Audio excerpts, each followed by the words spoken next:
Hello and welcome to this episode of Happy Baking. I am so excited for this episode, which is all about quick breads. Quick breads are a baking classic for a reason. They're easy to make and they keep for a long time. This combination makes them perfect all times of the day. They're nice at breakfast, they make a great simple dessert, or a lovely snack alongside a cup of tea. They're great countertop cakes. You can kind of leave them on the counter and just cut a little slice off whenever you like. And best of all, they're almost foolproof, which makes them great for bakers of all levels. In this episode, I'll teach you everything you need to know to mix and bake quick breads, plus how to determine doneness for your best loaf yet. And as always, I'll also be sharing tips on how you can dress these quick breads up to make the recipes your own. In this episode, I'll be sharing 5 indispensable quick bread recipes, and I can't wait to bake our way through all of them and eat them. I'm very excited to eat all of them. This is going to be such a fun, easy, and very delicious episode, and I can't wait. So let's get baking.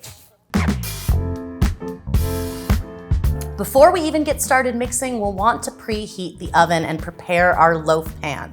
My quick bread recipes bake at 350 degrees Fahrenheit or 175 degrees Celsius. I like to lightly grease my loaf pan with nonstick spray. If for some reason you've had trouble with your loaf pan sticking before, you can also line it with a piece of parchment paper. When I do line with parchment, I like to leave a little bit of excess on both sides to help make it easy to lift the loaf out of the pan. Now let's talk about the blending method. It is truly one of the easiest mixing methods ever. In this method, all the wet ingredients are mixed together to combine. Then all the dry ingredients are mixed together to combine. Then you add the wet ingredients to the dry ingredients and mix them until they're even and homogeneous. The real key to the blending method is evenly combining the dry ingredients and the wet ingredients together with each other first. That way, when you combine them, you can mix minimally, and that makes for a more tender final loaf. Over-mixing or really beating your batter once you've combined the wet and dry ingredients can make for a denser quick bread. In many quick bread recipes, the sugar is often whisked in with the wet ingredients. That makes it easier for it to dissolve evenly throughout the mixture. Sometimes the base ingredient of the quick bread is also added in at the beginning with the wet ingredients, like for example when you mash bananas together to form the base of banana bread. Other times, the main base ingredient might be added at the very end, like when you fold shredded zucchini into the batter right before baking. With ingredients like these, that's just the easiest way to evenly incorporate them. But with softer ingredients like those bananas, pumpkin, or applesauce, it's easier to include it with the wet ingredients so that everything is smooth right from the start. Extra ingredients and inclusions like nuts or chocolate are typically folded in at the very end of mixing the batter. While you're mixing, be sure to stop occasionally and scrape the bowl well.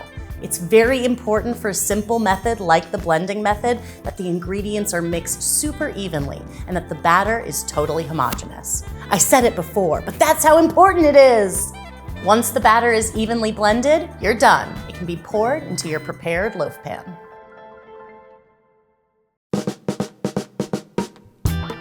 Let's talk about some of my favorite ways to dress up quick breads. My absolute favorite way to finish any quick bread is with a sprinkling of coarse sugar. I usually use something like turbinado sugar, sanding, or sparkling sugar. This creates a delicious, sweet, crackly top crust that I love. One of the easiest ways to tweak a quick bread recipe is to add some inclusions to it. You can add chopped dark chocolate to banana bread, toasted nuts to zucchini bread, or even dried cranberries to applesauce bread.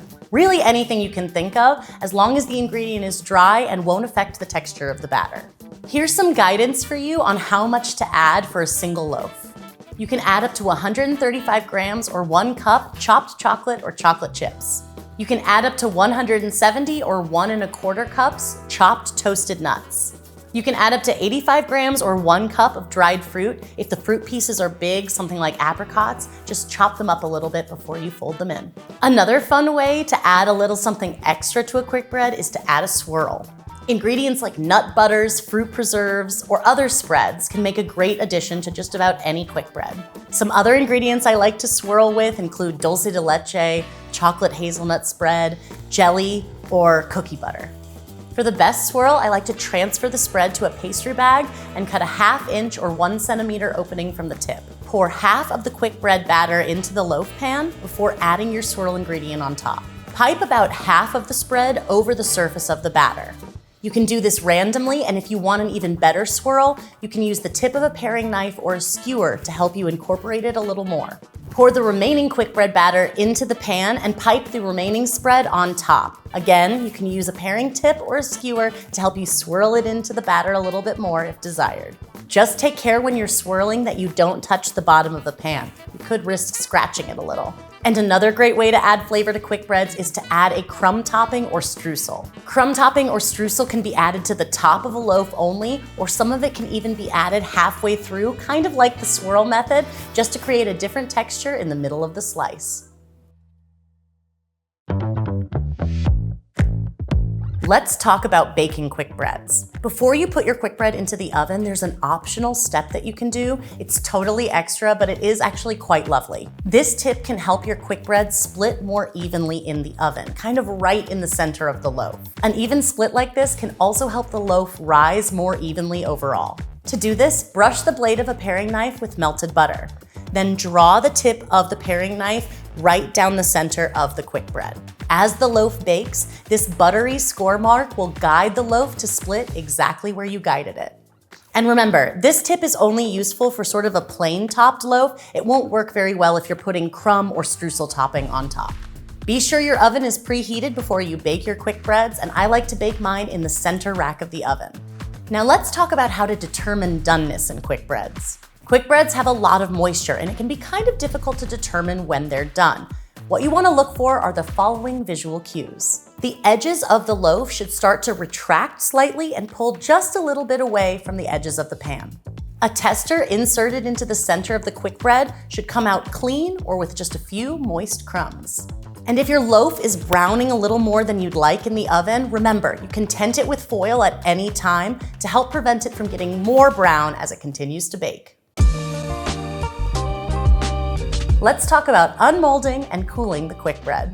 In general, it's best for quick breads to cool in the pan for 10 to 15 minutes before you try to unmold them. This just helps the structure to set a little bit because they can be very soft and tender when they're warm.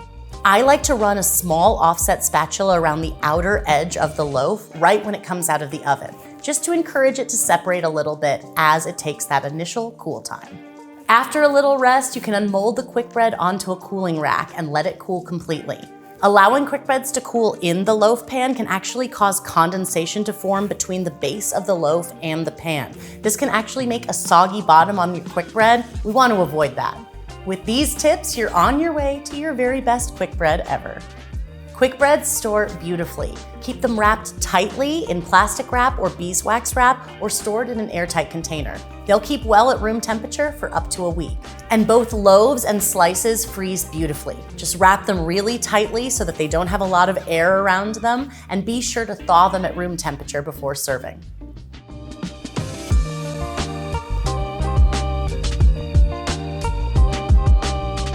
Thank you so much for joining me for this episode of Happy Baking. I went ahead and sliced into all 5 flavors of my different quick breads once they were cool. And we've got our zucchini bread over here. This is the applesauce bread. We've got the pumpkin streusel bread.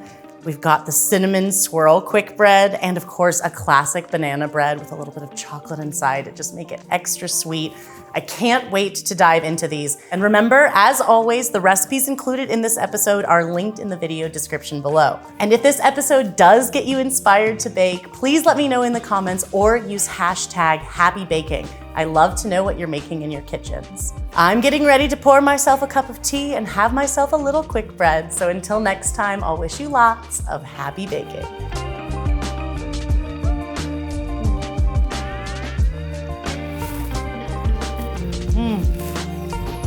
This would be great for breakfast. It'd be great for a snack. A little pick-me-up treat. It's buttery, cinnamony. The whole house smells amazing. Bake more quick breads. Bake more quick breads. Bake more quick breads. Bake more quick breads.